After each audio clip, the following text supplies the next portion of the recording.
నియోజకవర్గంలో cycle politics ఏమో speed గా దూసుకెళ్తున్నాయట. దీంతో అక్కడి మంత్రిగా ఉన్న ఎదురులేని నాయకుడు తిరుగులేని మరో వ్యూహాన్ని అమలు చేస్తున్నారట. 4 సార్లు వరుసగా గెలిచిన ఆయన ఈసారి ఏకంగా ప్రజల హృదయాల్లోకి దూసుకెళ్లేందుకు మాస్టర్ ప్లాన్ రెడీ చేసి దాన్ని ప్రజల్లోకి తీసుకెళ్లారట.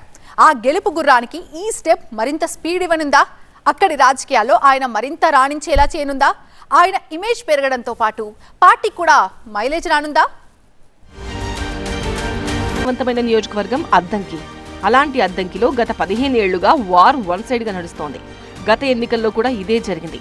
టీడీపీ సిట్టింగ్ ఎమ్మెల్యే గొట్టిపాటి రవికుమార్కు చెక్ పెట్టేందుకు అప్పట్లో వైసీపీ అధిష్టానం చేసిన ప్రయత్నాలు బెడిసికొట్టాయి.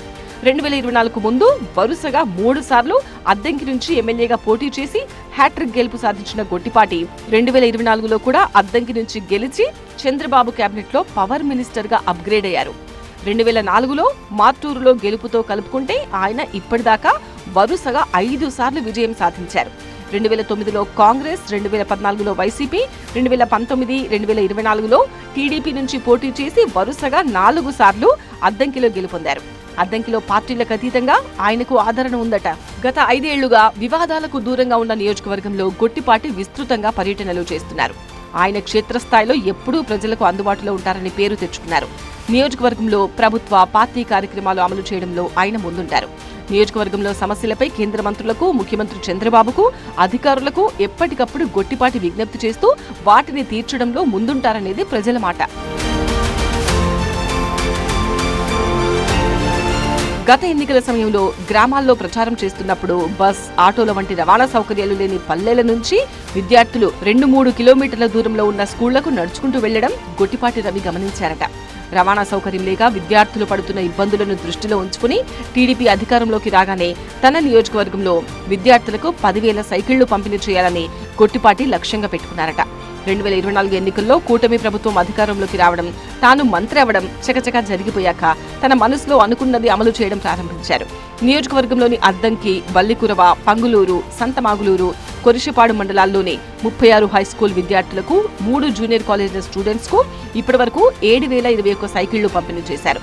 దానికి సిఎస్ఆర్ నిధులు, దాతల సహకారంతో పాటు తన సొంత డబ్బు కూడా ఉపయోగిస్తున్నారట. అయితే టీడీపీ ఎన్నికల సింబల్ కూడా సైకిల్ కావడం గొట్టిపాటికి మరింత కలిసొస్తోందని, అది ఆయనకు మరింత పొలిటికల్ మైలేజ్ ఇస్తోందని విశ్లేషకులు చెబుతున్నారు. అద్దంకి అడ్డాలో గొట్టిపాటి రవికుమార్ ఇంతవరకు ఓటమెరుగని నేతగానే ఉన్నారు. ఎన్నికలతో సంబంధం లేకుండా గ్రామాల్లో విస్తృత సంబంధాలు ఉండేలా ఆయన నెట్వర్క్ ను తయారు చేసుకున్నారట. ఇక పార్టీ నేతల్లో అసంతృప్తి లేకుండా చేసుకుంటున్నారట. ప్రస్తుతం విద్యుత్ శాఖ మంత్రిగా ఉండడంతో గ్రామాల్లో లో వోల్టేజ్ సమస్యలను పరిష్కరించేందుకు వీలైనన్ని విద్యుత్ సబ్స్టేషన్లు నిర్మిస్తున్నారట. ఇక పనిలో పనిగా స్వామి కార్యం స్వకార్యం కలిసొచ్చేలా రవాణా సౌకర్యం లేని గ్రామీణ ప్రాంతాల్లోని విద్యార్థులకు ఉచితంగా 10,000 సైకిళ్లు పంపిణీ చేయడం ద్వారా ఆయా విద్యార్థుల కుటుంబాల అభిమానాన్ని సంపాదించుకుంటున్నారట. వ్యూహంతో పాటు వ్యవహారం తెలిసిన నాయకుడిగా ఆర్భాటాలకు, హంగులకు దూరంగా ఉంటూ తన పని తాను చేసుకుంటూ వెళుతున్న గొట్టిపాటి రానున్న ఎన్నికలను దృష్టిలో ఉంచుకుని ఇప్పటి నుంచే గెలుపు బాటలు వేసుకుంటున్నారని చెబుతున్నారు. ఇది అద్దంకిలో ఆయన జోరును మరింత పెంచుతుందంటున్నారు విశ్లేషకులు.